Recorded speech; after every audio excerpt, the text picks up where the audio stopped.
Guys, what is up? What is going on out there today? You got to let me know. Hey, it's Brent Abel here, webtennis.com, with another episode of the January 2025 Daily Fundy, as in fundamental. And yeah, this is your first time watching one of these fundamentals, one of these fundies during this month. Look, the message that I have to convince you of that I got literally decades ago from legendary Northern California coach Tom Stowe completely changed everything for me, not only as a player, but also as a coach. And that is Mr. Abel, mastering the fundamentals is the advanced stuff of the game. And yeah, that's my mission this month. Every day, I want to give you a new fundy, a new fundamental, and again, trying to make sure that you completely buy into what I just said. That mastering the fundamentals is the advanced stuff of the game. So, look, today's fundy is a drill, and it's something I got from the great Dave Severson. Always one of the top players in his age group. Fortunately for me, I don't get him in my age group. He's a few years younger. I get him actually my last couple of years in each age group. So he's tough, man. He's really good, but he's nice enough to be able to let me go over to his place, La Quinta Resort, once a week, usually on Fridays. Let him beat up on me. And occasionally I'll take a set, but which is another fundy that is coming your way here shortly, about getting out there and getting your fanny beat once a week, right? It's just really good. And especially mentally, that's really good. But in terms of kind of acclimating yourself to a different skill level. And anyway, belaboring the point, getting off topic real quick here. Anyway, one of the things that he gave me a couple years ago was, Brent, just take the sideline totally out of it. And we're going to get into that in today's drill. Before we do, look, guys, if you've not yet picked up this course that I've got for you, if you're playing tight or if you're playing way better in practice than you do in matches, look, the confidence code for mental toughness, for clarity, for focus during the points gets built first off the court. What I've got for you down below is a course that completely changed results for me a couple of years ago. And it's 5 mini mindset skills that we habituate off the court first. Right down below is the link. When we're done today, make sure you go down there, click that link, check it out, and get signed up for this course. Guys, today, let's take the sideline totally out of it. What that means is that too often what I would do is I would sense, hey, I've got this opening up the line. I've just played, let's say, a cross court shot, and the guy's over there, and now he's recovering back to the middle. And as I'm receiving the ball, I'm thinking to myself, hey, I got a little opportunity here up the line. And the problem with the thinking of up the line being kind of the big word in there, is we just tend to just flirt with the line too much with our shot choice. And it's not really the baseline, but it's more the sideline. And what happens is, we hit the ball really well, high quality shot, whether it's a forehand or backhand, and the dang thing drifts. It just goes wide, right? Could be just a couple inches, could be a foot, could be halfway in the alley, whatever. But we've got to take the sideline out of it. And the way that Dave kind of set this up for me was that he said, your target ought to be, when you think you've got an up the line opportunity, it's basically you're bisecting that half of the court. So, for example, if you're right handed and you're taking a forehand up the line, your target really should be a spot above the top of the net that equates to halfway between where the single sideline is and where the center mark is. And look, if you're a hair late on it, you're fine. You're good. You're still going to stay inside that sideline. And if you're a little bit early, that's fine too, because then you go right back at that opponent and force them to have really great footwork to have to get out of the way. So I want you to feel that you don't have to thread the needle. And I think up the line too often just that that picture right in your head. I'm going up the line. I'm going down the line, whatever you call it. And to me, for maybe not for you, but for me, and I think a lot of other players, that sort of brings up this image of threading the needle.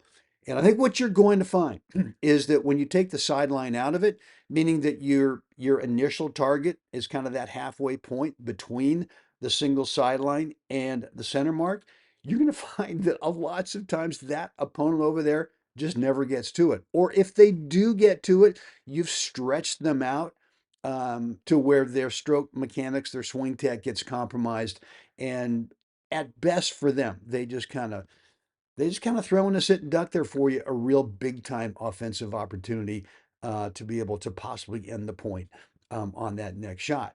So here's the drill today. And I want you to um, start off by hitting, and this is, after you've gotten all warmed up, you're all lathered up, you're ready to go. Let's start with let's start with some cross court forehands, okay? And I want you to be thinking about what's a spot above the top of the net when you're hitting a cross court forehand that would take the sideline out of it over there cross court, right? So for me, what I try to do when I'm doing these drills is I'm looking for a spot above the top of the net that would equate to my shot landing right in the middle of that quadrant over there cross court. And I just want to feel like I'm really comfortable with the swing.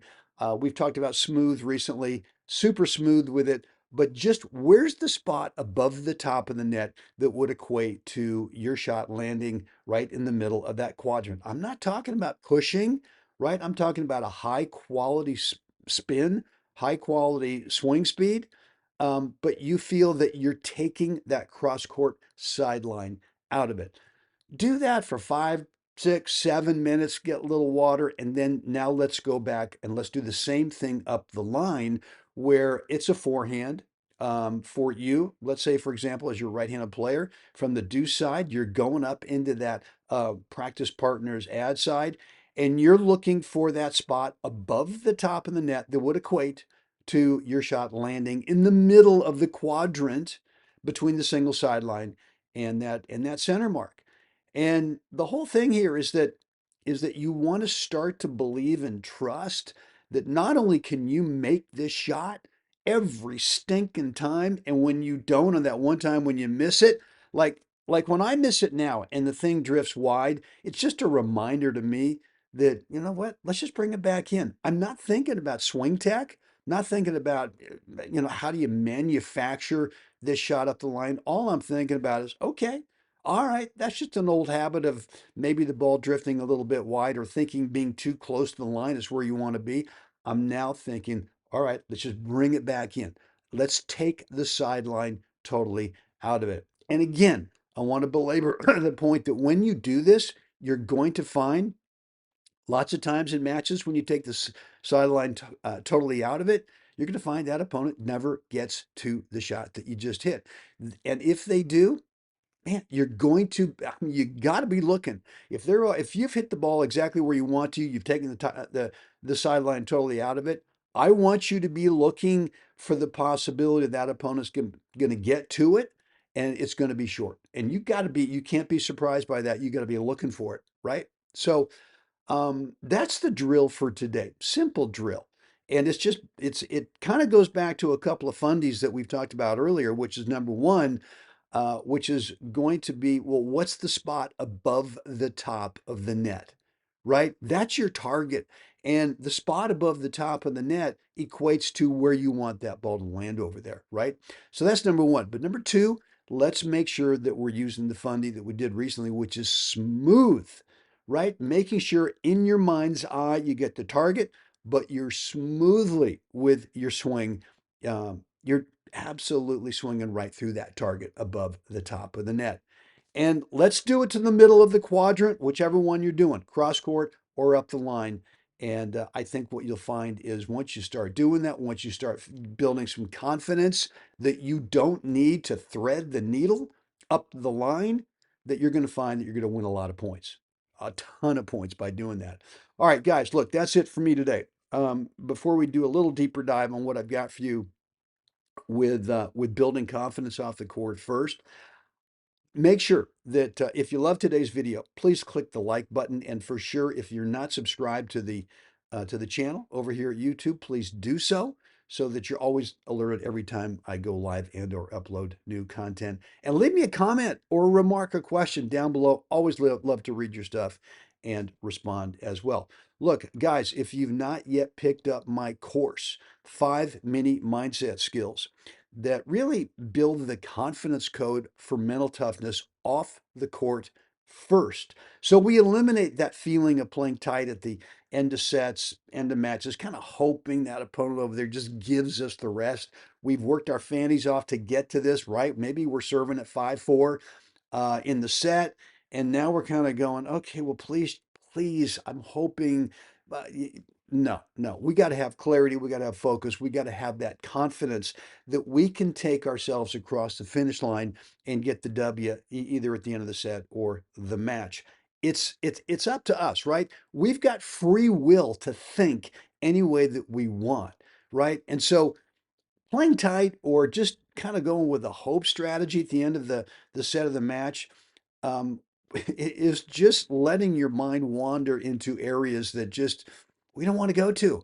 And in fact, you, like I just said, you've got complete control of how you think. This course is going to teach you exactly what I did a couple of years ago that took my results from a pretty darn good senior career to 10 additional USA national titles in about 14 months.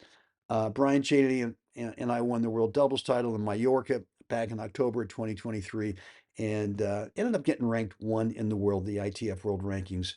Number one in doubles and number three in singles at the end of 2023. And it's totally because of these 5 mini mindset skills that I built off the court first and then transferred those over to my matches. Guys, look, this course is right down below. There is a link, and look, it's normally $197. I've got it on sale right now for the month of January 2025, just 77 bucks. There's a link down below. Click it, go check it out, and get enrolled. And I know this will help you wherever you are in your game right now. It'll help you play at the highest skill level that you've got right now on a real consistent basis. So when you do that, that's when you really start to build some confidence because you feel like every time you go out there, you know exactly how you're going to play from day to day. Guys, right down below, click that link and you can get started. And as always, look, guys, it is time. We have got to get out there today. We got to help someone else have a spectacular day. Guys, I'll see you again tomorrow.